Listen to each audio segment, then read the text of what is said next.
10ই মুহররম। এদিন আল্লাহ হযরত মুসা আলাইহিস সালাম ও তার জাতিকে মুক্তি দিয়েছিলেন ফেরাউনের জুলুম থেকে। এই কৃতজ্ঞতায় রাসূলুল্লাহ সাল্লাল্লাহু আলাইহি ওয়াসাল্লাম আশুরার রোজা রাখতেন।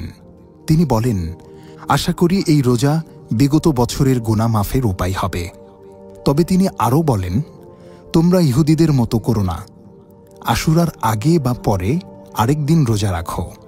এদিনেই কারবালার ময়দানে শহীদ হন রাসূলুল্লাহ সাল্লাল্লাহু আলাইহি ওয়াসাল্লামের প্রিয় নাতি হযরত হুসাইন রাদিয়াল্লাহু তাআলা আনহু। তা আমাদের জন্য অত্যন্ত কষ্টের, ব্যথার, কিন্তু তা থেকে নিতে হবে সত্য ও ন্যায়ের পথে থাকার শিক্ষা।